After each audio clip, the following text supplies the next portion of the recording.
halfway through convincing Wolfe that the orchids wouldn't sulk if he let me open a window, when the bell rang.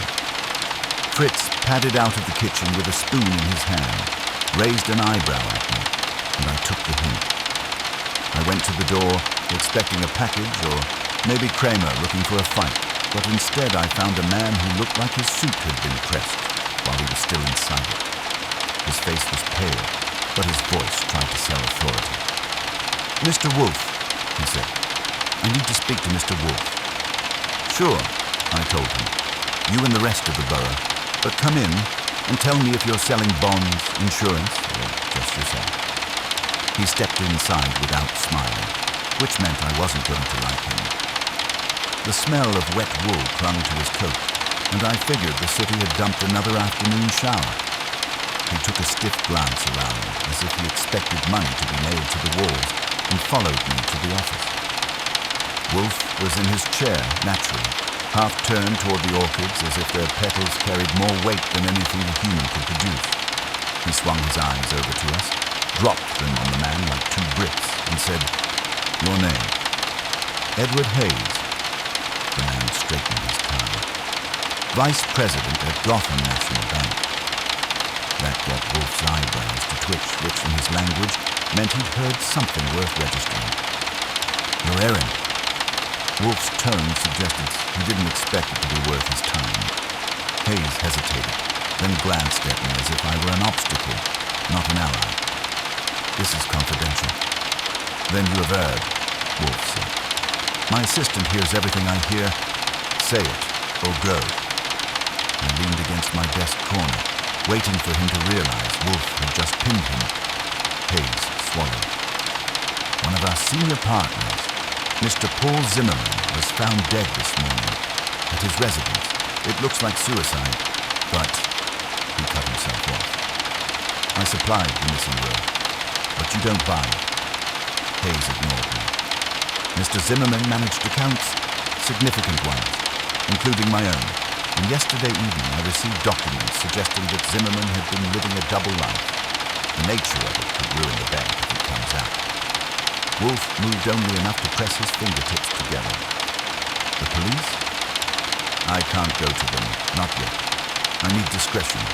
If Zimmerman was killed, or if the documents are authentic, the implications are catastrophic. I came here because your reputations," he fumbled, "unique." I was waiting for Wolfe to grunt him out of the room, but instead, Wolfe's eyes settled like stones in a pond. "Show me the document." Hayes pulled an envelope from his inner pocket. His hand shook enough to betray nerves beneath the scarf. He laid the envelope on Wolfe's desk like a tribute to a god, then took 2 steps back. I moved around and opened it before Wolfe had to soil his fingers. Inside were 4 bank statements, not all matching Gotham National style, and 2 photographs of Zimmerman in a neighborhood where people don't go to open accounts. One photo had him entering a dingy club with a woman who looked like she'd never seen the inside of a bank unless she was cashing a check she hadn't earned. I whistled low. Your partner knew how to diversify. Hayes whistled. "This is no joke, Mr. Goodwin. If Zimmerman was embezzling..." "If," Wolfe repeated, his voice calm enough to quiet the air. "If he was indeed living a double life, and if his death was not self-inflicted. You came to me because you cannot afford those questions answered in the wrong arena." "Yes," Hayes said. "I will pay whatever your fee requires. Just keep this away from the press. Keep it away from Kramer until we know." I expected Wolfe to dismiss him on principle. He didn't like bankers any more than he liked drafts. Instead, Wolfe inhaled, filling the room with the sound of his disapproval, and said, "Archie," that meant me. "Yeah?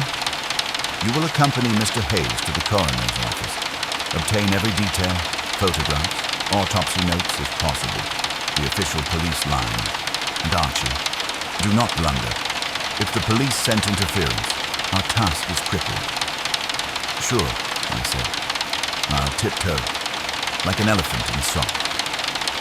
Hayes looked at me with something between horror and doubt, but Wolfe shut it down with a single, "That will be all. Fritz beer." That ended Wolfe had accepted, though not out of compassion or greed. Something about the case tickled the beast in his brain. I could tell because he'd said yes before negotiating the fee. When he does that, it isn't business, it's sport. As Hayes left with me at his side, he muttered, "You think it's murder?" "I don't think anything until Wolfe tells me," I said. "But suicide or not, Zimmerman's little hobby spots are going to give us a lively tour. You ready to answer Wolfe's questions when he starts? Because, believe me, he will." We reached the curb. A drizzle streaked the lamps, and Hayes's driver hustled to open the car door. I climbed in after him. I didn't need Wolfe's brain to see what was coming: a dead banker, a trail of money, and a private life that had all the makings of a public scandal. Whether Zimmerman had pulled his own trigger or someone had helped him along, Wolfe was already hooked. And that meant I was too, whether I liked bankers or not. I didn't have to work hard to keep Hayes from talking on the ride. He was wound tight enough that his mouth only opened when nerves squeezed it. When we reached the coroner's building, the drizzle had hardened into a slick sheet, turning the steps into a skating hazard. Hayes kept his jaw clenched as we climbed, like he thought slipping would make the case collapse along with his balance. I didn't help him. I had enough on my hands figuring out how to pry information from a coroner who didn't owe me favors. Inside, the lights glared too bright for the hour, and the linoleum smelled like someone had tried to mop guilt out of it. I led the way to the desk, asked for Dr. McCready, and got a slow once-over from the clerk before he buzzed us through. McCready was a wiry man with a mustache that looked like it had been pasted on for a bad stage play. He squinted at me, remembered a poker game 2 winters ago where he'd won $3 off me, and grinned. "Goodwin, still hanging around corpses for fun?" "Strictly professional this time," I told him. "Zimmerman, the banker who checked out this morning. What's the verdict?" McCready leaned back. "You and your boss don't waste time. Official line is suicide. Gunshot wound to the head. Revolver in his own hand. No signs of forced entry. Case closed if you ask the police." I glanced at Hayes. His lips compressed tighter. "That's not all," I said. McCready chuckled. He never settled for the surface. "Fine. There were smudges on the revolver grip, but partial. His prints were there, but so was another set, faint. And the angle, well, if I were writing a novel, I'd call it awkward. Left temple, but Zimmerman was right-handed. That awkwardness ever make it into your official report?" I asked. He spread his hands. "Police don't like ambiguity. Clamor was here. He saw the body. He'll file it as suicide unless pushed. And unless someone pushes hard, that's the end." Hayes cleared his throat. "Doctor, would you be willing to share the autopsy notes for confidential review?" McCready eyed him like he was asking to borrow his wife. "Confidential review, huh? I don't usually hand over paperwork to bankers, but for Archie, maybe I can manage a copy. You'll owe me, Goodwin." He nodded. "Add it to my tab. I'll settle it at the next poker game." McCready slid a manila folder across the table. I tucked it under my arm, gave him a thanks, and steered Hayes out before the man grew a conscience. Back in the car, Hayes finally burst. "This proves it. Someone killed Zimmerman. He wasn't the type to?" I cut him off. "Plenty of types surprise their friends when a bullet shows up. Don't sell Wolfe half-baked certainty. He won't buy it. What you've got is doubt, not proof." Hayes stiffened, but he shut up, which was fine with me. When we got back to the brownstone, Fritz met us at the door. He gave Hayes a look like he was deciding whether bankers were worse for the carpet than mud. Wolfe didn't wait for pleasantries. His voice carried from the office. "Archie." I delivered the folder to his desk. Wolfe opened it with the care of a man unwrapping a cigar he suspected might be counterfeit. His eyes flicked over the pages, slow and deliberate. Then he closed it and leaned back. "Mr. Hayes," he said, "the evidence is ambiguous. Suicide or murder, neither is established. What is established is that your partner maintained two lives, one public, respectable, profitable, one private, sordid, costly. That alone is a motive for either self-destruction or the provocation of another's hand. Hayes's face twitched. I knew nothing of it. Nothing. Zimmerman handled accounts with discretion. I trusted him completely. Frere, Wolfe said softly. You trusted him because it suited you. Men like Zimmerman prosper because their colleagues prefer ignorance to inquiry. That you now discover his duplicity is not exculpation. It is merely belated. Hayes flushed. You must understand, the board, the investors. If this becomes public, Gotham National collapses. That, Wolfe replied, is not my concern. I will inquire. But understand this, Mr. Hayes. If you have not been candid with me, if you have withheld a fact, you will regret it. Archie, sit. I sat. Wolfe fixed Hayes with the look he usually reserved for wilted orchids. Zimmerman's other life. What did it consist of? I told you, I don't know, Hayes said too quick. Then we will discover, Wolfe murmured. Archie, tomorrow you will visit Zimmerman's residence. Inspect it. Bring back any correspondence, photographs, or items that betray his extracurricular diversions. Also, visit the club shown in the photographs. Hayes paled. That club? Yes?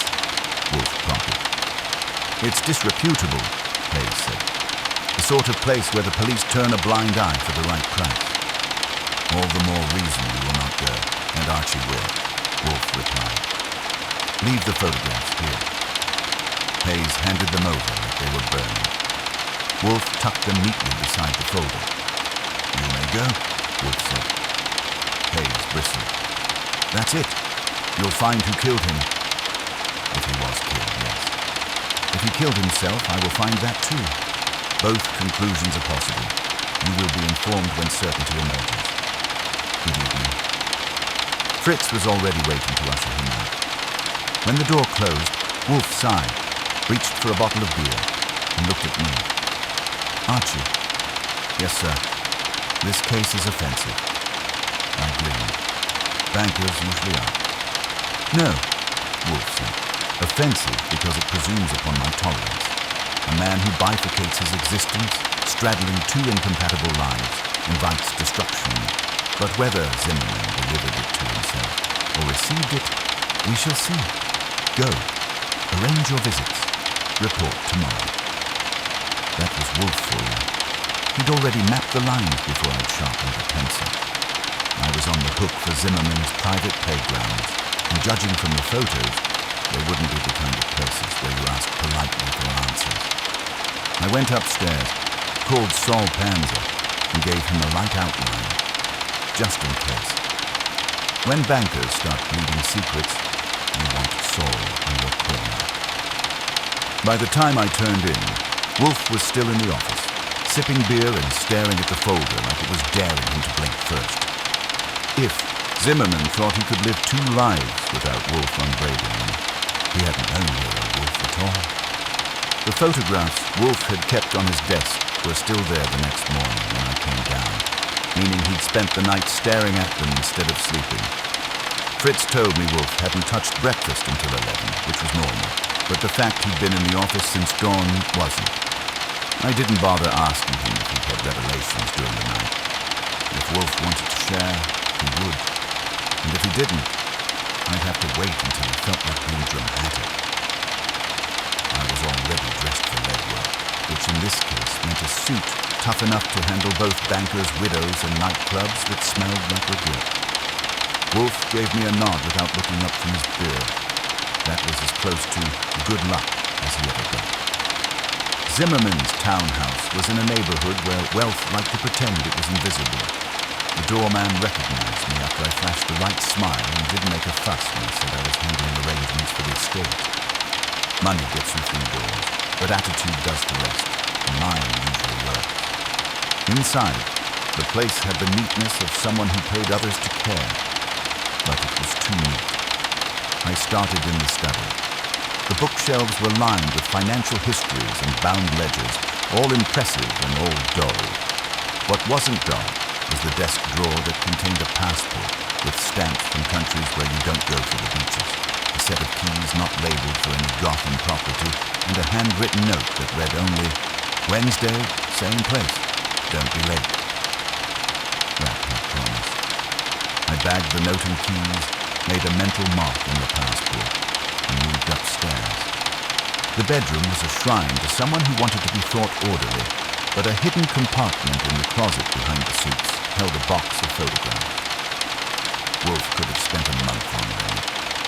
Most were women, none of them respectable, and at least two were the type to leave you wondering how much their smiles had cost Zimmerman. One photo, though, froze me. Zimmerman wasn't with a woman. He was shaking hands with a man I recognized, Victor Talbot, another Gotham national executive. I knew Talbot. He was younger than Zimmerman, hungry, and liked to wear ties that screamed louder than his voice. If Zimmerman's secret life crossed paths with Talbot, Wolfe would want that planted on his desk. I tucked the box back, took only the incriminating shot, and locked the closet again. On my way out, the doorman gave me a look like he knew I hadn't come for estate planning. I smiled my best and moved on. The club in the photo was in Midtown, a place where velvet curtains tried to smother the smell of smoke and desperation. I went in just before noon, which is when clubs look even dirtier than they do at night. The bartender squinted at me like I was the wrong type, but I ordered a ginger ale and slid him Zimmerman's photo with the brunette. "Seen him here?" I asked. The bartender smirked. "Sure, banker type. Came in regular, sat in the back, never drank more than 2. Always with a different girl. You a cop?" "Nope. Cops don't tip this big." I let a bill do the convincing. He pocketed it. "Then I'll tell you. He was in last week, met a guy, not a girl.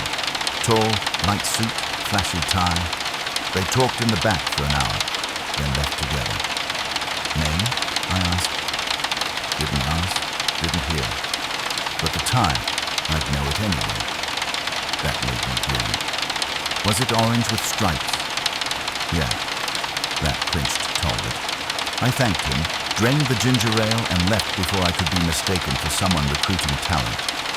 By the time I got back to the brownstone, Wolfe had demolished a plate of Fritz's veal and was pretending to be interested in the orchids. I unloaded the note, the keys, the passport, the photographs, and the Talbot connection. Wolfe grunted at intervals, which in his vocabulary meant I wasn't wasting his time. When I showed him the photograph of Zimmerman and Talbot, Wolfe's lips compressed. He laid it on the desk, tapped it once, and said, "So, that." "Talbot," I said. "Looks like they weren't just colleagues." Indeed.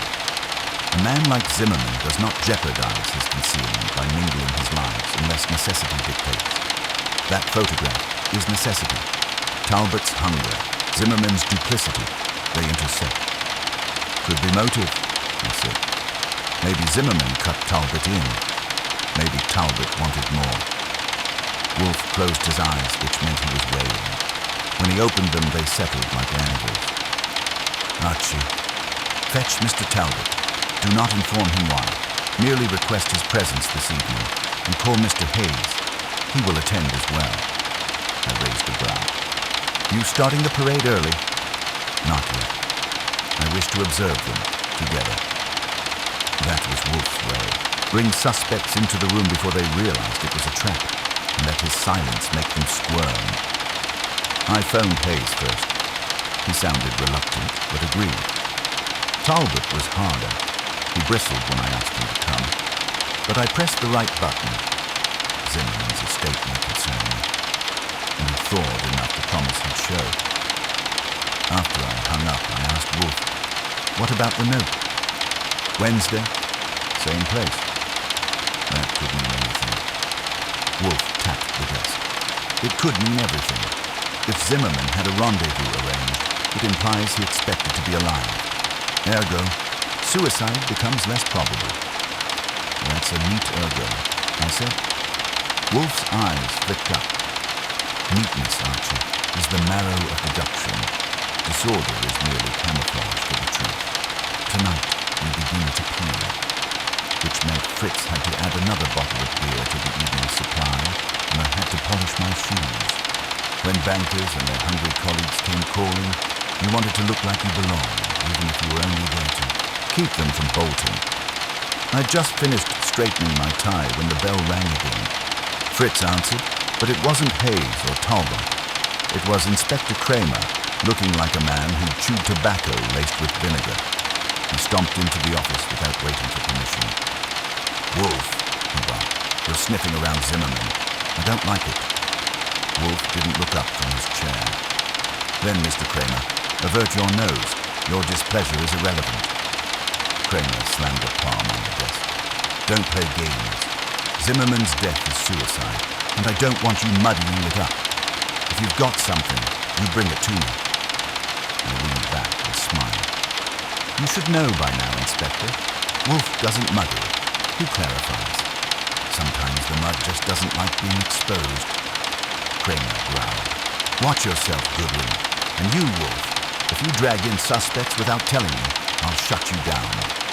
"Pray," Wolfe said, calm as cream. "If you wish to stop me, you may attempt. Now remove yourself. Mr. Goodwin and I have an evening to arrange." Clamor muttered something unfit for polite company, turned, and stormed out.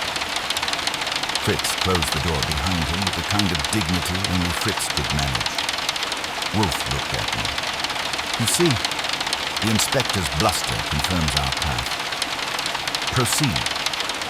And that was the beat where the evening ahead promised fireworks. 2 bankers, one dead, one nervous, and one ambitious, all converging in Wolfe's office. It was only a matter of time before the double life unraveled into single, naked truth. Hayes arrived first, a little past 7, carrying himself like a man who wanted the walls to vouch for him. Fritz relieved him of his coat, and Hayes stepped into the office with the stiffness of someone about to testify under oath.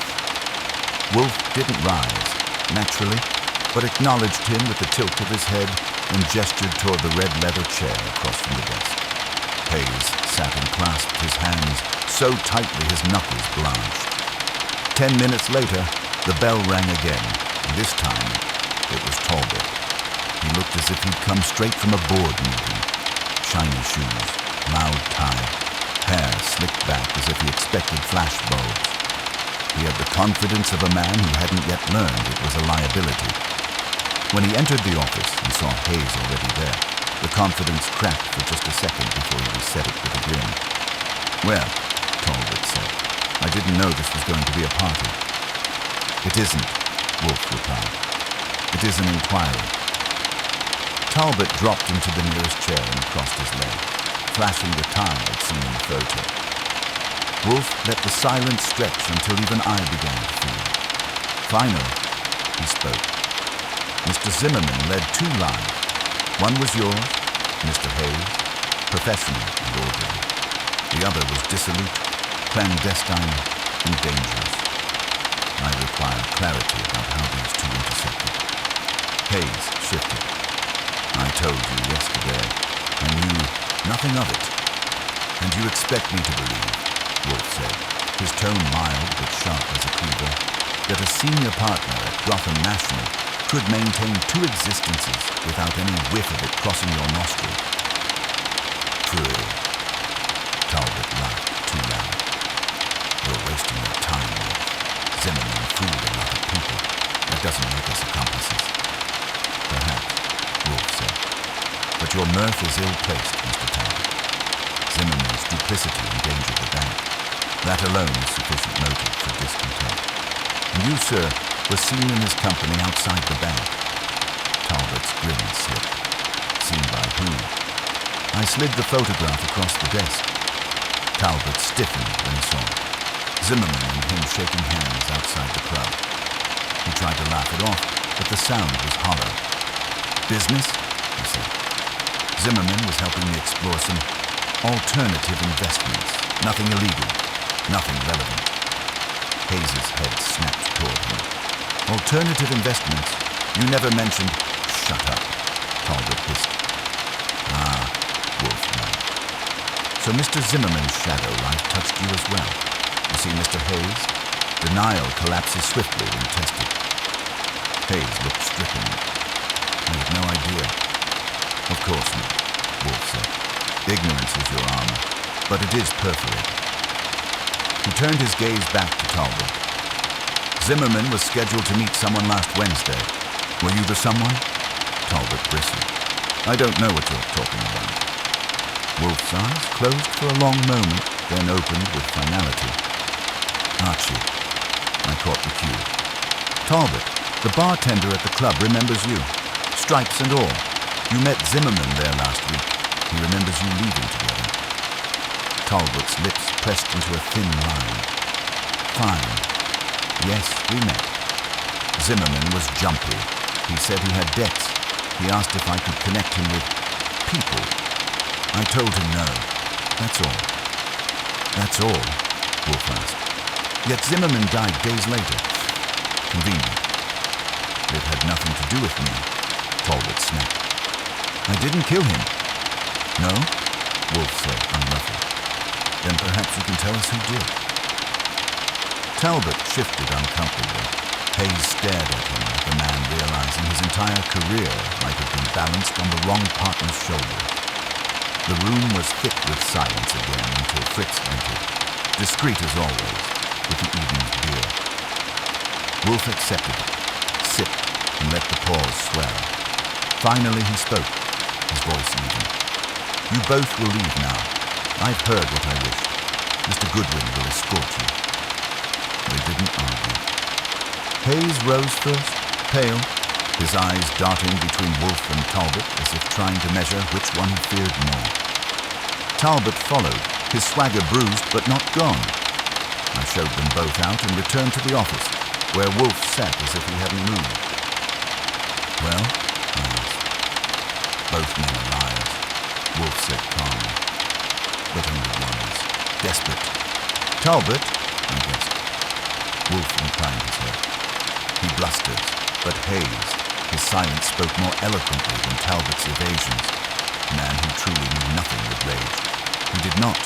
He trembled. I perched on the desk. So, what's next? Zimmerman's other keys, Wolfe said. Where do they lead? That, Archie, is your errand tomorrow. They may open doors that reveal which man benefited from Zimmerman's ruin. Until then, we wait. Waiting wasn't my specialty, but Wolfe had declared it with such finality that arguing would have been as useful as telling the rain not to fall. I leaned back and tried to picture the banker's double life, split neatly between ledgers and shadows, and wondered which of the men I'd just escorted out had shoved him off balance until he fell. Later that night, I made another call to Saul Pansy. If those keys belonged to safe deposit boxes, storage rooms, or hidden apartments, Saul's nose for trails would keep me from wasting half a week. Saul agreed to meet me in the morning. By the time I hung up, Wolfe was already closing his eyes in the chair, lips moving faintly as if savoring some silent conclusion. He hadn't given it to me yet, but I knew he had one brewing. Wolfe never admitted it, but once he tasted a pattern, he couldn't let it go until he pinned it flat, which left me staring at the keys on his desk, gleaming under the lamp, and wondering just what Zimmerman had locked away that was worth dying, or killing for. The next morning, Saul and I met on West 34th, a block from where Zimmerman's address book said nothing but the keys in my pocket insisted otherwise. Saul had his usual get-up, quiet shoes, forgettable hat, expression that said he'd seen everything twice and didn't plan to brag about it. He nodded at me, then at the locksmith's tag I traced to this block. Third key's cut for these buildings, he said. Old Yale tumbler. Should slide in without fuss. That was Saul. No build-up, no flourish, just straight to the vein. We started with the dingy four-story on the corner. First floor was a grocer. Second and third smelled like cabbage, and the fourth was locked. The key slid in smooth, like Saul predicted. Inside was one room, maybe 12 feet by 12, with peeling wallpaper and a single table in the center. On the table sat a metal cash box. I closed the door and locked it behind us before we touched anything. Saul stood guard at the window while I tried the other keys. The third one clicked the box open. Inside were bundles of papers, some stapled, some loose. I flipped through them and felt my pulse quicken. These weren't grocery lists. They were account ledgers, names, deposits, withdrawals, all under Zimmerman's hand. Some bore Gotham National's letterhead. Others were on stationery from outfits I wouldn't trust to hold a piggy bank. More interesting were the notes paper-clipped to a few sheets. Names again, but with initials beside them, E.H., V.T., and once, scrawled in red ink, Balance Owed, Wednesday. I didn't need Wolfe's vocabulary to translate. Zimmerman had been running a parallel set of books, a shadow bank where certain clients could tuck away money with no official eyes watching. That meant blackmail, embezzlement, or both. And the initials, if they were what I thought they were, Hayes and Talbot had their accounts balanced right alongside. I whistled. Saul came over, peered at the ledgers, and gave a low grunt. For him, that was a full brass band. We packed the papers carefully, locked the room and split. Saul off in one direction to cover our tracks, me back to the brownstone with the box under my arm like it was dynamite. Wolfe barely moved when I set it on his desk. He finished his glass of beer, wiped his lips, and then let his eyes drop to the box. I opened it and handed him the ledgers. He leafed through them with the same detachment he might have shown a memory. Only when he reached the notes with the initials did he grunt, deep and final. Mr. Hayes and Mr. Talbot, he said. Their complicity is inscribed. Whether willing or coerced, they are entangled. Entangled enough to kill Zimmerman, I asked. Perhaps. The question is whether they feared his exposure or coveted his spoil. Both are deadly motives. Wolfe leaned back, fingers stupid. Archie, telephone Inspector Cramer. Inform him I require his presence here this evening. We shall test these men against the weight of evidence. I didn't envy Cramer, but I made the call. He barked, swore, and said he'd be there. By 8 that night, the office had the kind of tension you could slice with Fritz's carving knife. Hayes sat stiff, his face pale, but his jaw set. Talbot looked like he was rehearsing lines for a jury. Cramer occupied the red chair, chewing his cigar and glaring at Wolfe as if the orchids had committed murder. Wolfe sat, monumental, the ledgers before him. Gentlemen, Wolfe began.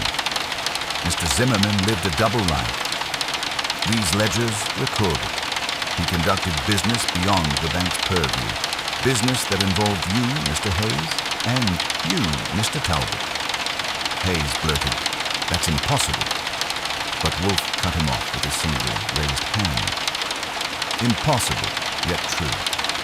These initials coincide with sums unaccounted for, and this notation, Wednesday, balance owed, suggests a rendezvous.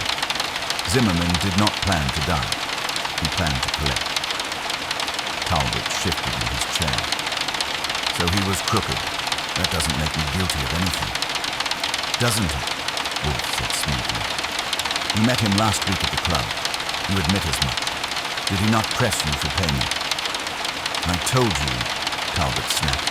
He asked for help with debts. I said no. And yet you went with him after. Why? Wolfe's voice was soft, but the question struck hard. Talbot floundered, then settled into defiance. Personal reasons. Cramer barked, "You'll explain those personal reasons down at headquarters if you don't talk here." Hayes finally spoke, his voice brittle. "I had nothing to do with Zimmerman's private accounts. If he used my initials, it was without my consent." "Free," Wolfe muttered. "Your fear betrays you. You tremble not from innocence, but from exposure. Zimmerman's death spared you scandal, but it also left you vulnerable. If these ledgers surfaced, your career, your bank, would be ruined." Motive enough. Hayes stood indignant. You can't accuse me without proof. Sit, Wolfe said, and the command landed like a stone. Hayes sat. Wolfe's eyes moved to Talbot. And you, Mr. Talbot. Ambition propels you. Zimmerman's duplicity offered leverage. His death removes the superior and leaves you unencumbered. Motive enough. The silence stretched. Fritz entered, set down beer, and withdrew. Wolfe didn't move, didn't raise his voice. He only let the words linger until they pressed against the walls. Finally, he turned to Cramer. Inspector, you have heard. Both men had cause, and both men lied. The decisive question is, who was with Zimmerman at the hour of his death? Cramer grunted. We got no witnesses. Door was locked, gun in his hand. Looked clean. Looked, Wolfe echoed. But was not. The revolver bore smudged prints, partial, but not exclusively Zimmerman's. Archie, show the inspector the notes. He handed them over. Cramer read, scowled, and chewed harder. Hell, if this is real, it blows the whole suicide story apart. It is real, Wolfe said. Mr. Zimmerman's second life was his undoing. Whether by his own despair or another's hand, these accounts condemned him. Inspector, confine both men. Their reactions under pressure will reveal the guilty hand. Cramer muttered, damn you, Wolfe. But he stood.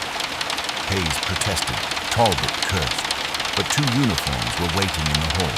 I'd tipped off Cramer's men in advance. They took both bankers, sputtering, out into the night. When the door shut, Wolfe exhaled, reached for his beer, and finally leaned back. Archie, he said, bring me the photograph again. I did. He stared at it, Zimmerman and Talbot clasping hands outside the club, and murmured, duplicitous men always reveal themselves when they think they are concealed. Tomorrow, Archie, we shall sift the rest. Tonight, let the police simmer. He closed his eyes, and I sat back, listening to the echo of footsteps fading down the street. Zimmerman's double life wasn't a secret anymore. It was a fuse burning straight towards someone's undoing. Cramer's men had barely dragged Hayes and Talbot out the door when Wolfe closed his eyes, as if the evening had been more tedious than enlightening. I stayed put, waiting to see if he'd drop a pearl of wisdom or just snore. After half a minute, he opened them again, aimed them at me, and said, "Pfui." Both of them squirmed, but neither yet breaks. We require more. That's always the problem, I said. Squirming doesn't tell us who pulled the trigger. Zimmerman's death may have saved them both, so they both had motive. What now? Wolfe gestured at the ledgers. Now, Archie, you will trace these accounts. Saul will assist. Somewhere among the balances lies a misstep, an inconsistency that will betray the hand of the killer. Tracing phantom accounts, I said. Sure, I'll just walk into every shady outfit in the city and ask politely who's been skimming. Should take me all week. Furry, Wolfe repeated. You exaggerate. Saul has avenues. You will employ them. I phoned Saul again that night. By dawn, he had already mapped half the initials in the ledgers to front companies that smelled of mildew and laundered cash. By mid-morning, we met in a diner off Lexington, and he slid me a page of notes in his neat block handwriting. 3 names, 3 addresses, 3 discrepancies. One account had deposits far higher than the withdrawals justified. Another had been abruptly closed the day before Zimmerman's death. The third bore the name E8, but had a withdrawal signed by initials that looked more like VT. I pocketed the notes, thanked Saul, and promised to put them in Wolfe's lap before the eggs on his breakfast plate cooled. Back at the brownstone, Wolfe was already at the table with Fritz's eggs and a pile of toast that could have fed a regiment. I delivered Saul's findings. Wolfe dabbed his lips, pushed the plate away, and read. His brows lifted, then descended into the scowl that meant the case was beginning to amuse him. So, he said, Mr. Zimmerman kept parallel accounts not merely for vice, but for advantage. He leveraged Mr. Hayes's standing to conceal and Mr. Talbot's hunger to expand. But one of them faltered. That is the fisher. Talbot's the flashy one, he said. Hayes is too nervous to scheme big. My money says Talbot. Your money, Wolfe said dryly, is not evidence. I shrugged. No, but sometimes a gut knows more than a ledger. Wolfe ignored me, which wasn't me. We must test them again, but not here. Archie, arrange for Mr. Hayes and Mr. Talbot to be released from custody. Clamor will howl, but tell him I demand it. Tonight, they will both come, and they will face the ledgers once more. It took 3 calls to Clamor before he agreed. The third one included language not suitable for Fritz's ears, but eventually he spat that I could have my way. By evening, both bankers were back in our office, looking like 2 schoolboys who'd been kept after class. Hayes was pale and tight-lipped, Talbot restless and defiant. Wolfe had arranged the ledgers across his desk in precise rows. He didn't glance at them. He glanced at me. Proceed. I opened the cash box, pulled the ledger with the conflicting signatures, and set it before Talbot. Recognize your handiwork. Talbot leaned forward, squinted, and shook his head. That's not mine. Of course not, Wolfe murmured. It is not your handwriting, but the sum withdrawn is yours, Mr. Talbot. $50,000. Signed out under Mr. Hayes's initials. Curious, is it not? Hayes's head jerked. That's absurd. I never signed anything. Yet here it is, Wolfe said. Zimmerman was many things, but careless he was not. If the withdrawal bore false initials, he permitted it, which means he trusted the man who signed. The question is, why? And why, days later, was Zimmerman dead? Talbot scowled. He was playing both sides. Maybe he wanted leverage over Hayes, maybe over me. I don't know, but I didn't kill him. Wolfe let silence spool until Talbot squirmed. Then he turned his eyes on Hayes. And you, sir, your denial is shrill, but shrillness does not erase fact. If Zimmerman permitted Mr. Talbot to sign in your stead, what was the bargain? Hayes's face turned red. I had nothing to do with Zimmerman's schemes. He betrayed me as much as anyone. No, Wolfe said, calm as cream. He shielded you until he no longer could. That is the crux. When a man who has hidden your complicity threatens exposure, desperation follows, and desperation is the truest motive for murder. Hayes shot up from the chair. I've had enough of this. Sit, Wolfe commanded, and Hayes sat, as if the word itself carried weight. Clamor, in the corner, chewed his cigar like it was the throat of the case. I don't see proof, Wolfe. I see a tangle. You're pointing at both of them. Indeed, Wolfe said. Because both are guilty of deceit, of embezzlement, of cowardice. But only one of them took Zimmerman's life, and that fact, Inspector, will reveal itself when I test them with a single truth they cannot dodge. Tonight, we are close. Talbot slammed his fist. You can't keep dragging us in here like criminals. On the contrary, Wolfe said, I must. For one of you is a murderer, and the other a fool. By tomorrow, Inspector, you will know which is which. Clamor growled, but he stayed put, because he knew Wolfe well enough to recognize when the hook was already set. The room simmered with tension.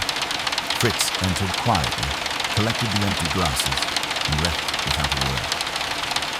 Wolfe finally leaned back, folded his hands across his middle, and closed his eyes. Archie, he murmured, tomorrow you will revisit the club. Ask again. Zimmerman's last hours must be placed in full light. Then, return here. The pattern is nearly complete. That was Wolfe's version of saying the net was tightening. I'd seen it enough to know when he was within striking distance. The only thing left was to see which banker would break first when the trap finally shut. The club looked different in the morning light, stripped of its velvet pretense and showing all the cracks in its plaster.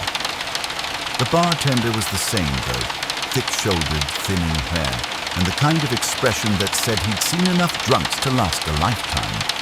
He recognized me, narrowed his eyes, and then went back to polishing glasses like the act itself could erase questions. I slid Zimmerman's photo across the counter again. We talked last time. You remember what you told me? Zimmerman met someone in the back. Tall, flashy tie. They talked, left together. You didn't tell me everything. The bartender smoked. I told you what I knew. Maybe, I said, lowering my voice, but maybe I didn't press hard enough. This time I'm pressing. What did Zimmerman say that night? The man hesitated, then shrugged. He was nervous, kept looking over his shoulder. Said something about owing more than he could cover.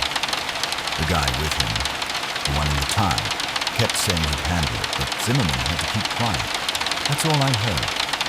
Handle it how? He shook his head. Didn't say. But I saw something else. When they left, the banker didn't look relieved. He looked worse, like he knew he'd signed his own warrant. That was enough to make me think he was another bill and head out. Back at the brownstone, Wolfe was in his chair with the ledgers spread like an emperor's map. He barely glanced up when I came in. I dropped the report in his lap. Zimmerman owed more than he could cover, I said. And Talbot told him he'd handle it if Zimmerman stayed quiet. That sound like a rescue to you? On the contrary, Wolfe said, eyes half closed. It sounds like coercion. Mr. Talbot could not afford Zimmerman's exposure. If Zimmerman grew nervous, if he threatened disclosure, then Mr. Talbot's only means of handling it was to silence him. Then it's Talbot, I said. We're done. No, Wolfe said, his tone flat as iron. Mr. Hayes yet looms. Fear, Archie, is a potent catalyst. Mr. Hayes may have killed to prevent discovery. Mr. Talbot may have killed to seize advantage. Both had reason. Both had opportunity. I dropped into my chair. So we're back where we started. 2 men, 1 corpse, no certainty. True, Wolfe said. We are not where we started. We are precisely where we must be before the denouement. Tomorrow evening we shall convene all concerned parties here, including the inspector. Then the strands will be drawn tight. That was Wolfe's way of saying he already knew the answer, but wasn't ready to unwrap it for me yet. That night, Fritz served squab stuffed with mushrooms, but Wolfe's appetite was smaller than usual. He ate half, drank 2 beers instead of 3, and then sat in silence so heavy the orchids might have wilted. When he finally spoke, it was only 1 word. Tomorrow. The next day was a waiting game, which isn't my strong suit. I made calls, checked in with Saul, who had nothing new but confirmed Talbot had recently paid off a suspiciously large personal loan. And by dusk I was more wound up than the bankers ever were. Wolfe, of course, was immovable, perched in his chair with the serenity of a man who could outstare stone. By 8 sharp, the room was full. Hayes and Talbot again, both under protest. Cramer scowling like a thunderhead. Fritz hovering in the doorway. Wolfe let them sit, let the silence grow until it was unbearable. Then, finally, he began. Gentlemen, Mr. Zimmerman's death was not suicide. The evidence of angle, prints, and circumstance precludes it. He was killed. The question is by which of you? Talbot sneered. You can't pin this on me. Nor on me, Hayes added quickly, voice taut. Indeed, Wolfe said. Not both, only one. He tapped the ledger. Mr. Zimmerman's shadow accounts reveal embezzlement.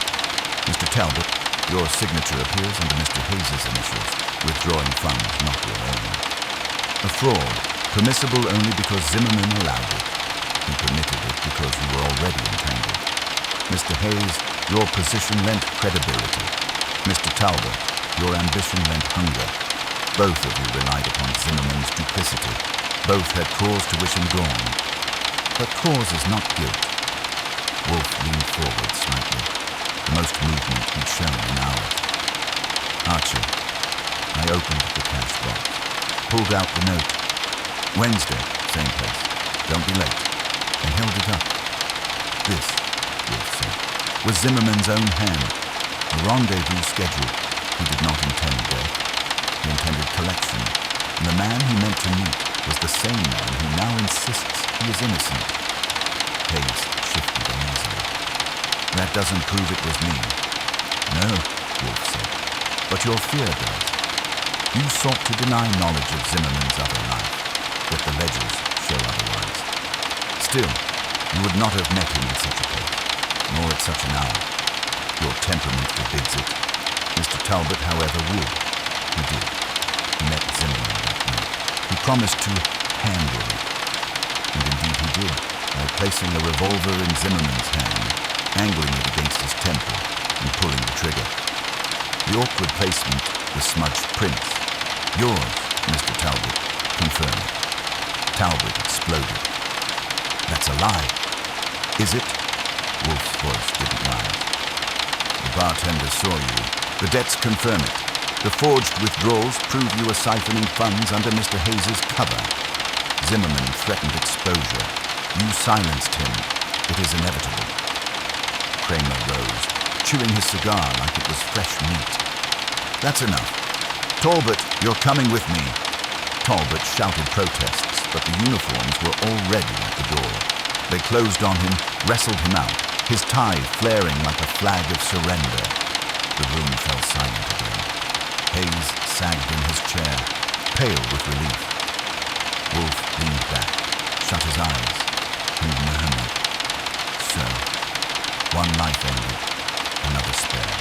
Yet both were corrupt. Mr. Hayes, Gotham National is yours to defend.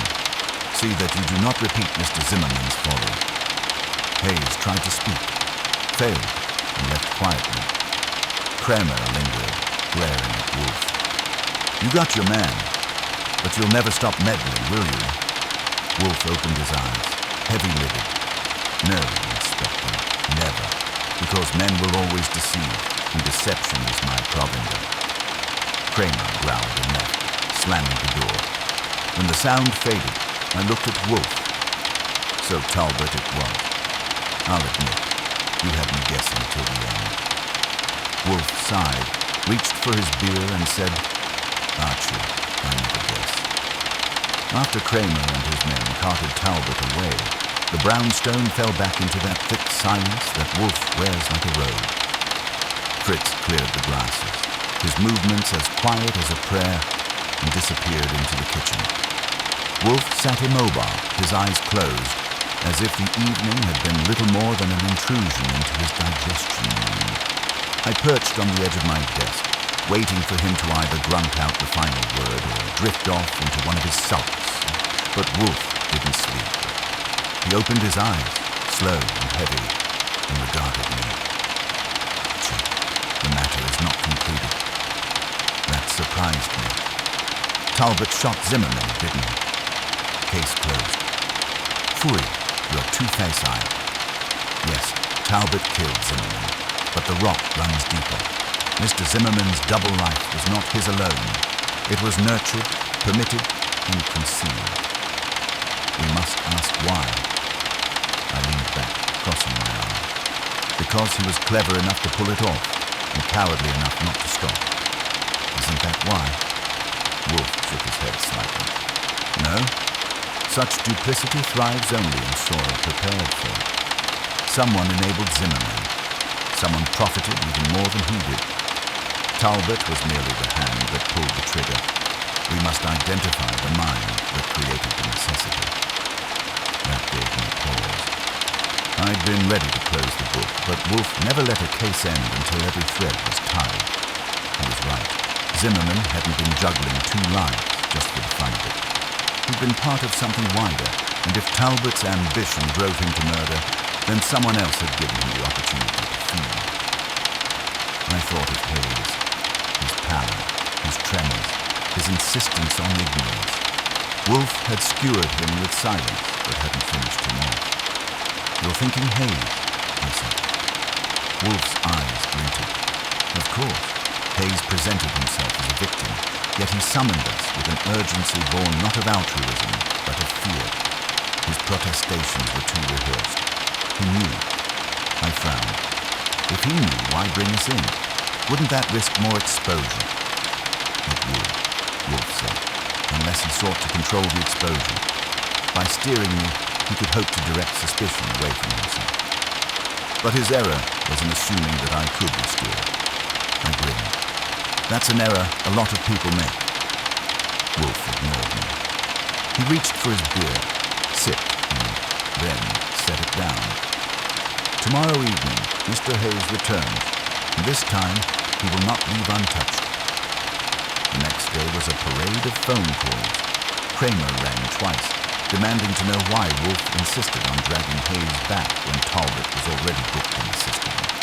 Wolfe listened to the rant with his eyes closed and cut him off with a single sentence. Because Mr. Hayes is not absorbed.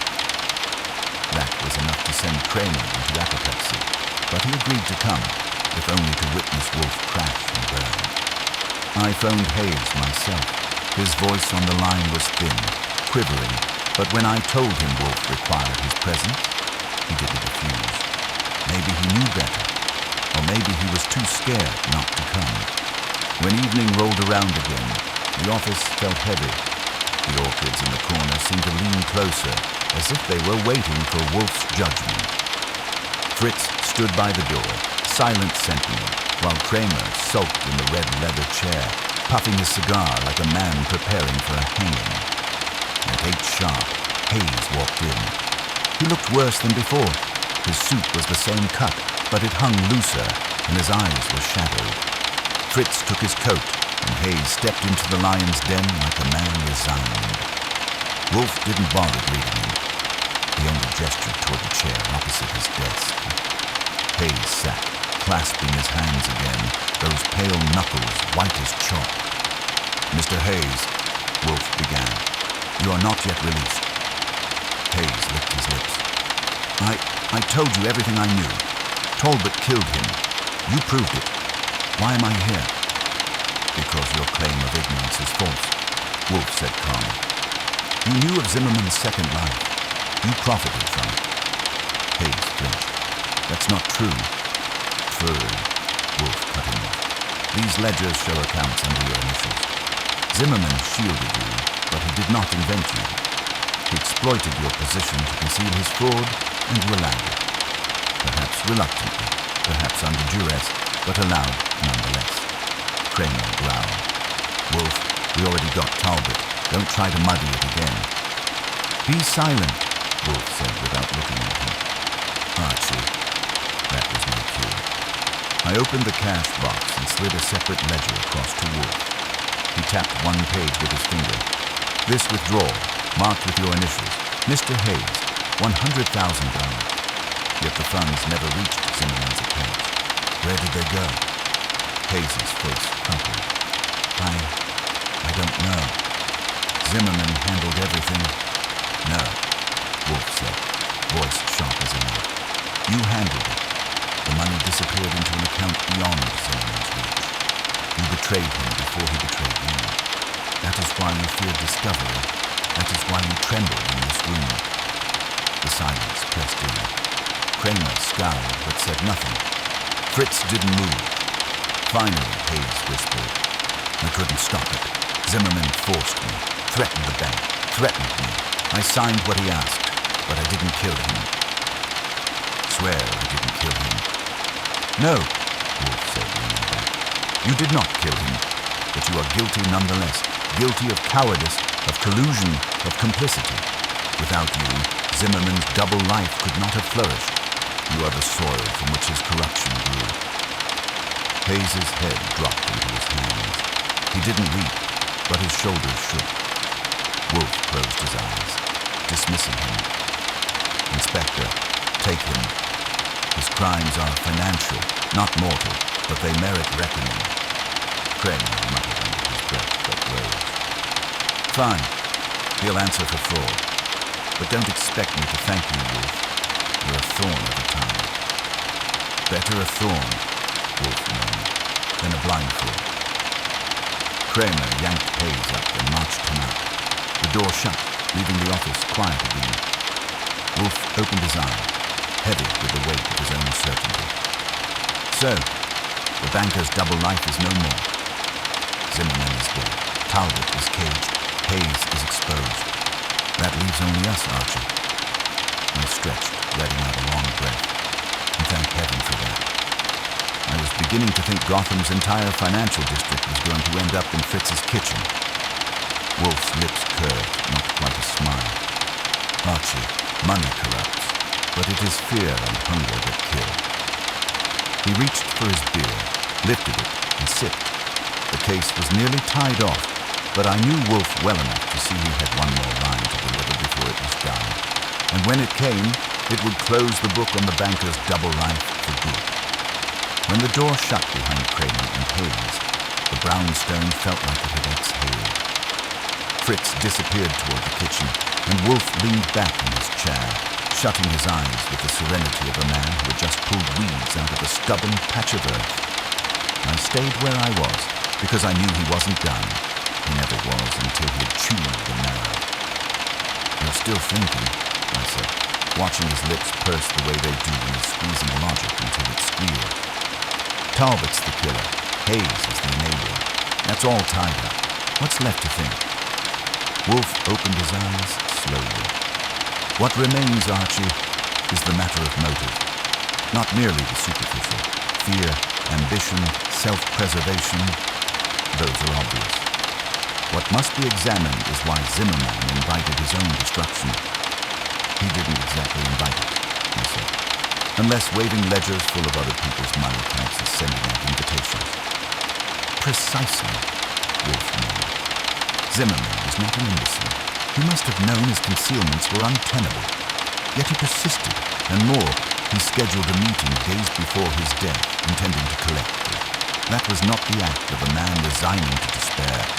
That was a man confident of leverage. What then altered that confidence into catastrophe? I rubbed my jaw. Maybe Talbot convinced him the game was over. Maybe Hayes threatened to spill unless Zimmerman stopped. Any number of things. True. Generalities. Wolfe's hand cut the air like a cleaver. We must be precise. The specific fact that shattered Zimmerman's balance is not yet identified. That was Wolfe at his best, turning a corpse into a chess problem. I had to admit it made me curious. Zimmerman thought he had a shield, and suddenly it turned into a target. Something had shifted, and Wolfe was determined to name it. He ordered me to fetch the ledgers again. I laid them out, and we studied them in silence, the lamplight gleaming off the columns of figures. His finger traced one entry, paused, then moved on. He stopped again near the back, where the handwriting grew more hurried. He tapped. "Archie, this withdrawal, 2 days before Zimmerman's death, $10,000. Destination unrecorded." I leaned over. "That's not unusual. He skipped details all over these pages." "Not here," Wolfe said. "Here, in this section, every other entry is meticulous. Names, dates, amounts. Except this one. Why? Maybe he didn't have time to write it down." "True. Zimmerman had time to lead 2 lives. He had time to jot and count." Wolfe sat back, eyes narrowing. "This sum, unexplained, may represent the fulcrum. If we locate its destination, we may learn why Zimmerman's confidence collapsed." That was my cue to groan, because it meant more legwork. Wolfe called it locating the destination. I called it running my shoes thin while shady clerks pretended not to recognize handwriting. But I knew when the trail mattered, and this one did. The next morning, Saul joined me again. We started with the smaller outfits Zimmerman had touched, working our way through bookkeepers and managers who tried hard to look clean. It took hours, but by late afternoon, we struck gold at a brokerage tucked between a tailor and a pawn shop. A nervous little man with a green visor fidgeted when I showed him Zimmerman's scrawl. "Yes," he admitted. "Zimmerman placed a deposit, 10,000, but not under his own name. He used an alias, said it was urgent, private." "What alias?" I asked. The man coughed. "Victor Talbot." That name landed like a hammer. Saul and I exchanged a glance, and I could already hear Wolfe's grunt of satisfaction.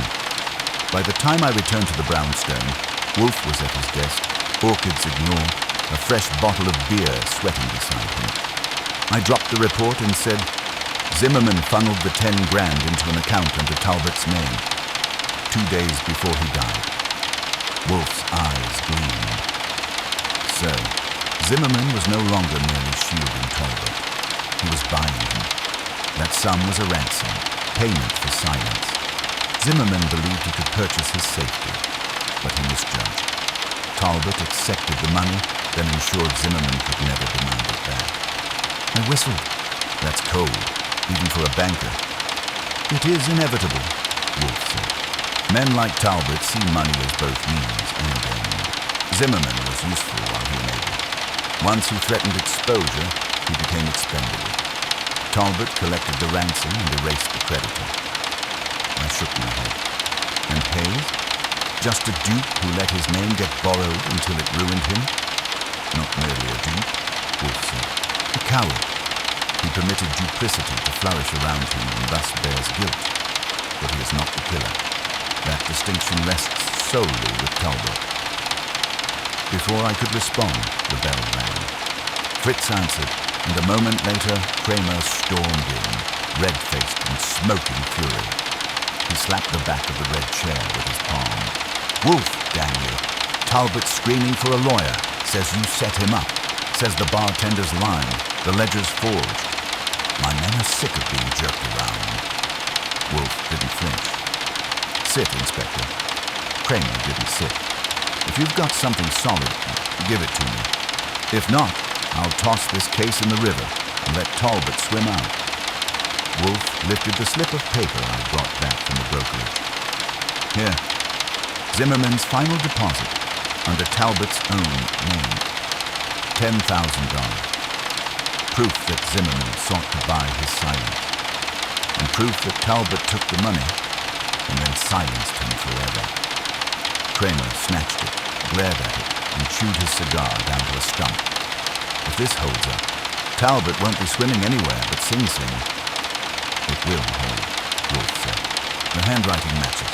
The broker confirms. Your case is complete. Cramer grunted, stuffed the paper into his coat, and leveled a glare at Wolfe. One day you'll overstep, and when you do, I'll be waiting. Wolfe closed his eyes. Free. Cramer stormed out, door slamming behind him. Silence returned, thick and satisfying. I let out a breath and said, So Zimmerman thought he could buy peace. Instead, he bought a bullet. That's one expensive miscalculation. Indeed, Wolfe said. He reached for his beer, lifted it, and sipped slowly. Thus ends the illusion of safety. Money cannot purchase fidelity. It can only delay betrayal. I grinned, and it brought us another case solved. Shall I send Gotham National a bill or just charge them by the courts? Wolfe sighed, heavy and final. Archie, please. I chuckled, leaned back, and let the room settle into the quiet of a job nearly finished. The threads were pulled tight now, only the final knot left for Wolfe to tie. The night after Cramer stormed out, Wolfe stayed in his chair longer than usual, silent, the lamplight throwing shadows over his face that made him look carved in stone. I half expected him to call it finished, with Talbot sitting under guard and Hayes headed for a hearing, but Wolfe wasn't the type to leave even a loose thread dangling where it might snag him later. He finally broke the silence. Archie, the peril of this case is not whether Mr. Talbot is convicted. It is whether Gotham National Bank survives the exposure. Exposure, I said, leaning back in my chair. You mean the ledgers? Precisely. If they reach public hands, confidence will collapse. Depositors will stampede, investors will retreat. The ruin of one institution may cascade into many. That is not my concern, but it is a reality. Mr. Hayes brought me this problem because he feared that outcome more than Zimmerman's death, and that fear drove him into complicity. Yeah, I said. Fear drove him, ambition drove Talbot, greed drove Zimmerman, and you're sitting here driving me crazy. Wolfe allowed the faintest twitch of a lip. Patience, Archie. We are near the end. Tomorrow, all who remain must return. The inspector will attend, and I will speak. The truth, whole and indivisible. When Wolfe promised a finale, you could set your watch by it. The next evening, the brownstone was busier than a hotel lobby. Fritz ushered in Cramer first, still chewing cigars like he meant to kill me. Then Hayes, wan and resigned, summoned once more to the place where Wolfe had shredded him. Last came Saul Panzer, not a suspect but a witness, his calm presence as steady as ballast. Wolfe had insisted he be there. Proof, Wolfe said, must be supported by a man whose word was unquestionable. The room settled. Wolfe sat behind his desk, mountain-like, eyes half closed. He didn't look at any of them until Fritz closed the door. Then he spoke, voice slow and deliberate, each word laid like a brick. Mr. Zimmerman's double life has been revealed in full.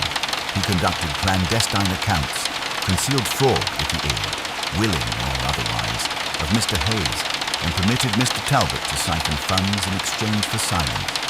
In the end, he sought to ransom his exposure with $10,000 deposited under Mr. Talbot's name. For that miscalculation, he was killed. Hayes shifted, muttering, "I never..." But Wolfe didn't turn his head. You, Mr. Hayes, were complicit. You surrendered your name, your position, and your integrity to Zimmerman's schemes. You lacked the courage to stop him, and so you became his accomplice in fraud. That cowardice has now delivered you to the law. Cramer grunted approval, though he clearly wanted Wolfe to get to the point faster. Wolfe ignored him, turning his gaze to Talbot's empty chair. Mr. Talbot, though absent, requires no defense. His guilt is inevitable. He accepted the ransom, silenced Zimmerman with his own revolver, and left the body arranged to suggest suicide. But the angle betrayed him. The smudged prints betrayed him, and his ambition betrayed him most of all. He believed removing Zimmerman would elevate him, when in truth it doomed him. He will rot for it. Cramer barked. "You're giving speeches again, Wolfe. The DA has enough. What I want to know is if we're done." "Done?" Wolfe's voice sharpened. "No, Inspector. Not until the moral balance is stated. This case is not merely about one man's death. It is about duplicity, the human impulse to split oneself, to live two incompatible lives. Zimmerman's folly was in thinking he could balance them indefinitely. Mr. Hayes's folly was in believing cowardice could shield him. Mr. Talbot's was in believing ambition could erase consequence. Each folly led to ruin." The room fell quiet. Even Cramer stopped chewing his cigar. Wolfe closed his eyes, lifted his chin, and concluded. "Zimmerman's double life is ended. The bank may stagger, but it will not collapse, for the truth has been contained. Justice will proceed, not perfect, but sufficient, and so this case is finished."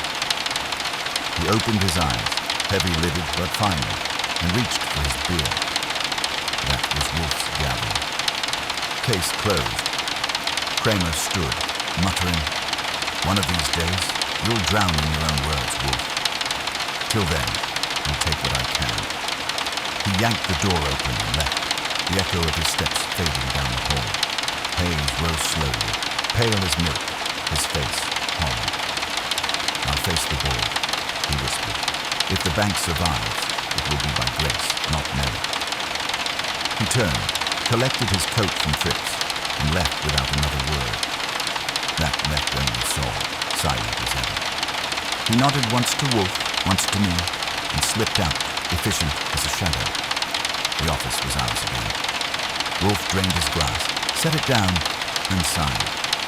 "Archie." "Yeah, boss." "Bring me another beer, and then leave me." I did both. When I returned from the kitchen, he was already deep in his chair, eyes closed, the weight of the world in his stomach. I set the glass on the desk and didn't bother saying goodnight.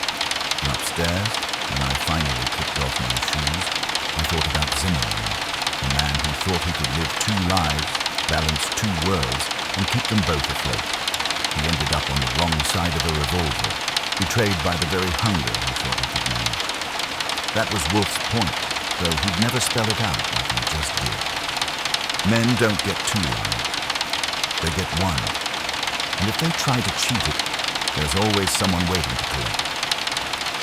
I came down the next morning to find Wolfe already stationed in his chair, which was unusual enough to make me raise an eyebrow. Fritz said he'd been there since 7, sipping beer and staring at the orchids like they were withholding evidence. Wolfe doesn't stir before breakfast unless something's grinding his brain, and it was clear Zimmerman's ghost was still at work upstairs. The papers were no help. They stuck to the suicide line, complete with somber phrases about personal despair and unforeseen tragedy. Talbot's name didn't appear, which meant Cramer was still keeping things under wraps while he stitched the case together for the DA. The reporters would catch up soon, but for now, Gotham National could pretend their pillars were unshaken. I laid the paper down and said, "Looks like the city bought the suicide story wholesale. You going to correct them?" "No," Wolfe said, closing his eyes. "The truth will surface in its time. My task is not to tidy public illusions, but to identify reality." "Which you've done," I reminded him. Talbot pulled the trigger. Hayes held the ladder. Zimmerman fell off it. End of song. Wolfe opened one eye and aimed it at me. "You persist in haste, Archie. Yes, Talbot's guilt is certain, and Hayes's cowardice undeniable. But the essence of this case lies deeper.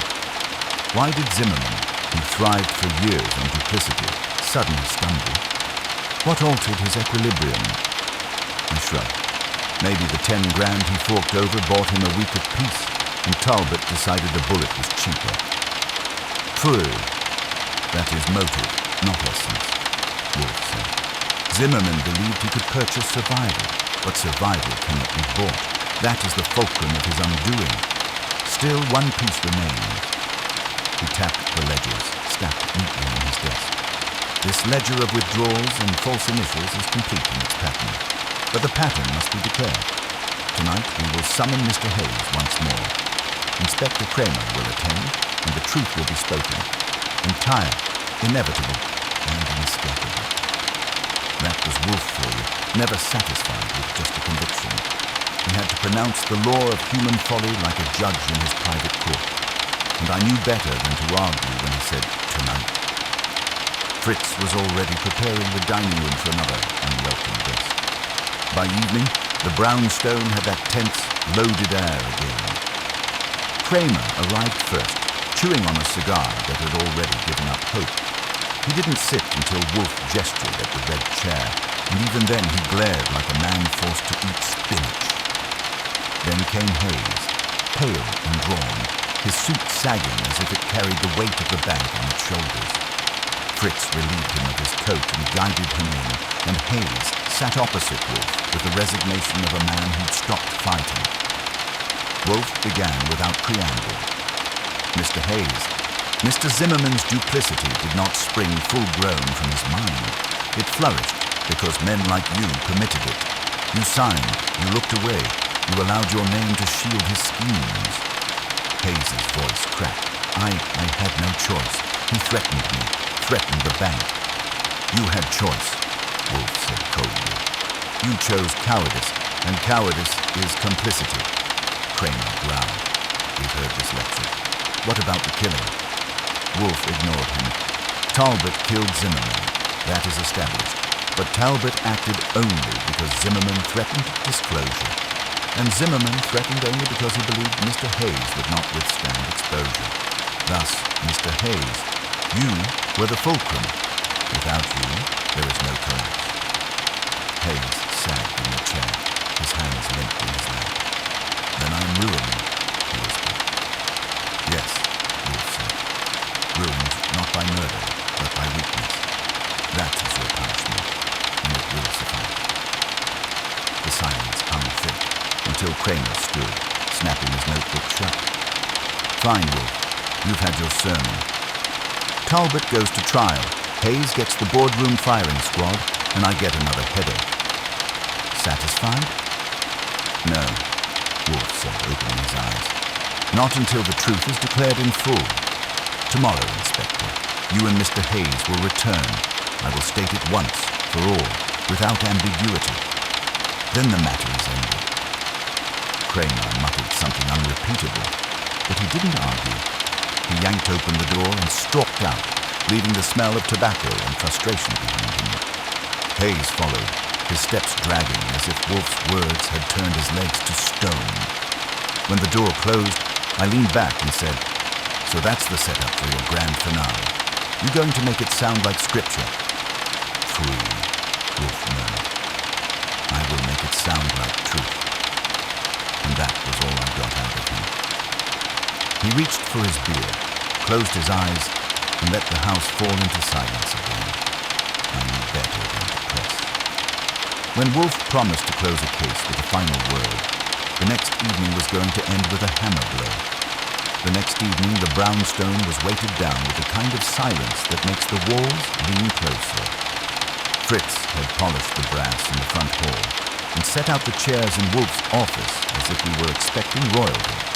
But the guests of honor were less than legal. Inspector Cramer, scowling through his cigar smoke, and Edward Hayes, drawn and pale, every inch of him screaming resignation. Wolfe sat behind his desk, immense and immovable, with the ledgers arranged before him like evidence at a tribunal. When the door closed behind Fritz, Wolfe opened his eyes and began, his tone calm as a gavel. "Gentlemen, the matter of Paul Zimmerman's death concludes tonight. It is not suicide, not accident, but murder. That is now beyond question." Cramer grunted. "We've got Talbot for that. He cracked, admitted it. What's left to say?" "Everything," Wolfe replied. "Talbot's hand pulled the trigger, yes, but a hand is guided by a will.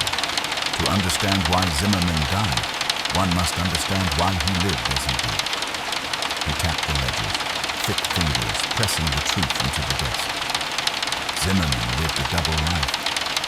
One public, one concealed. He siphoned funds, forged accounts, shielded vice behind the veneer of a banker's respectability. Such duplicity is not sustained alone. It required collaborators. Mr. Hayes, you were one. Your name, your position, your silence. These permitted Zimmerman to prosper in his deceit. Hayes shook his head, voice trembling. "I was threatened. He coerced me. You yielded." Wolfe cut in, soft but cutting. "Threat is common to all men. Choice remains. You chose cowardice, and cowardice is complicity." Cramer shifted irritably. "All right, Wolfe. Hayes is weak. But weakness doesn't make him a killer." "No," Wolfe said, eyes half closing. "He did not kill. He merely tilled the soil in which murder grew." Talbot, on the other hand, saw advantage. Zimmerman pressed him for silence, offered him ransom, $10,000 deposited under Talbot's name. Talbot took the money, but money never buys fidelity. It only postpones betrayal. Talbot decided the surest silence was a corpse.